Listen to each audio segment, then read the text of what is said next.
일론 머스크가 그리는 미래, 혹시 상상해 보신 적 있나요? 오늘은 그가 보는 세상, 인류, 그리고 노동의 미래에 대한 정말 급진적이고도 어쩌면 좀 충격적일 수 있는 비전을 한번 제대로 파헤쳐 보겠습니다. 자, 바로 이 말부터 시작해볼까요? 머스크는 아주 단호하게 말합니다. 변호사나 회계사 같은 직업들이요, AI가 완벽하게 대체할 겁니다. 이게 무슨 뜻이냐면 복잡한 규칙을 다루는 우리가 전문직이라고 부르는 바로 그 일들이 AI에게 가장 먼저 그리고 가장 완벽하게 자리를 내주게 될 거라는 거죠. 이 거대한 그림을 이해하려면 우리가 4단계를 거쳐야 해요.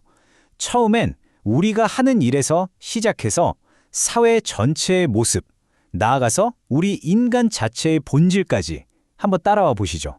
자, 첫 번째 단계입니다. 우리에게 가장 먼저, 가장 현실적으로 닥칠 변화죠. 바로 일이라는 개념 자체가 무너지는 세상입니다.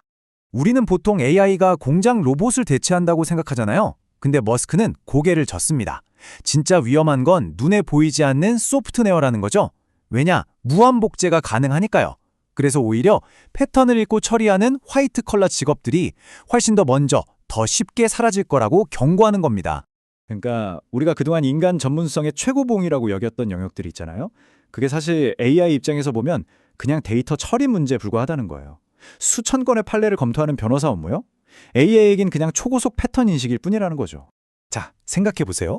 로봇이 집을 짓고 AI가 농사를 짓고 인간의 노동 비용이 제로가 되면 어떻게 될까요? 우리가 알던 경제의 기본 규칙, 바로 희소성이 그냥 무너져 버리는 겁니다. 모든 재화와 서비스의 가격이 사실상 0에 가까워지는 거죠. 그럼 일자리가 없는데 사람들은 어떻게 사냐고요? 여기서 보편적 고소득이라는 개념이 나옵니다.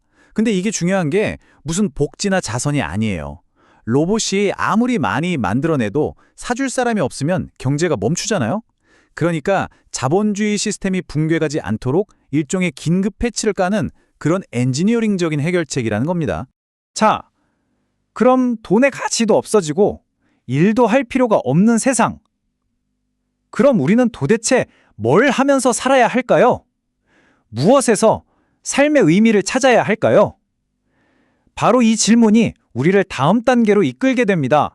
일과 돈의 의미가 바뀌면 당연히 사회 전체가 흔들리겠죠. 교육, 가족, 법, 우리가 당연하게 여겼던 사회의 기둥들이 어떻게 무너지고 또 어떻게 새로 지어지는지 한번 보시죠. 지금의 학교요? 머스크는 이걸 그냥 산업시대의 낡은 유물, 공장 모델이라고 봐요. 수십 명을 한 교실에 몰아넣고 똑같은 걸 가르치는 건 그냥 비효율 그 자체라는 거죠. 미래에는 AI 튜터가 내 뇌에 딱 맞춰서 필요한 지식을 바로바로 전송해 줄 테니 학교라는 공간 자체가 필요 없어지는 겁니다. 학교만이 아니에요. 더 나아가서 우리 사회의 가장 기본 단위인 가족마저도 해체될 거라고 봅니다. 혈연, 생존 이런 걸 기반으로 한 가족은 이제 너무 낡고 비효율적인 시스템이라는 거죠. 그럼 그 빈자리는 뭐가 채울까요? 사회는 완전히 새로운 방식으로 재구성될 겁니다. 로봇이 집안일을 다 해주고 시스템이 알아서 복지를 챙겨주는 세상에서 굳이 피로 맺어질 필요가 없다는 거예요. 대신에 지적인 관심사 같은 사람들끼리 선택적 연합을 맺는 거죠. 우연이 아니라 선택에 의한 공동체가 되는 겁니다. 인간이 만든 법전은요, 글쎄요, 먼지 쌓인 채로 박물관에나 가게 될 겁니다. 왜냐? 너무 느리고 편견에 가득 차 있으니까요. 기술의 속도를 도저히 따라갈 수가 없는 거죠. 그 대안이 바로 이 동적 법률 시스템입니다. 인간 판사의 오락가락하는 감정 대신에 AI가 모든 상황의 데이터를 실시간으로 분석해서 가장 최적의 정의가 뭔지 계산해내는 거예요. 이건 결국 우리가 인간의 변덕스러운 판단보다 알고리즘의 차가운 정확성을 더 신뢰하게 되는 세상이 온다는 뜻입니다. 자, 이제부터는 스케일이 훨씬 더 커집니다. 인류가 이 새로운 세상에서 살아남으려면 기계와 하나가 되어야 한다는 정말 공상과학 같은 예측을 한번 들여다보죠. 이 말 정말 도발적이죠? 생물학적 임신은 위험하고 비효율적인 방법이다. 생명의 탄생을 기적이 아니라 최적화해야 할 하나의 생산 공정으로 보는 겁니다. 미래의 아이들은 엄마 뱃속이 아니라 외부의 인공자궁에서 훨씬 안전하고 완벽하게 제조될 거라는 거죠. 이 모든 비전의 중심에는 뉴럴링크 같은 기술이 있어요. 뇌랑 컴퓨터를 직접 연결하는 거죠. 이렇게 되면 노화, 질병, 심지어 죽음까지도 그냥 해결 가능한 공학 문제가 되어버립니다. 늙는다는 건요, 그냥 고쳐야 할 소프트웨어 버그일 뿐이라는 거예요. 그런데 말이죠, 여기에는 정말 엄청난 위험이 숨어 있습니다. 내 뇌가 인터넷에 연결된다는 건 말 그대로 해킹당할 수 있는 서버가 된다는 뜻이잖아요. 누군가 나도 모르게 내 머릿속에 가짜 기억을 심거나 특정 감정을 주입할 수도 있다는 겁니다. 정말 섬뜩하죠. 자, 한번 상상해 보세요. 내 인생의 모든 고통스러운 기억은 지워버리고 완벽하게 행복했던 기억만 남기거나 새로 만들 수 있다면 과연 그게 나일까요? 이 질문이 바로 인류가 마주할 마지막 도전으로 우리를 데려갑니다. 자, 이제 마지막 장입니다. 우주적 관점에서 한번 보죠.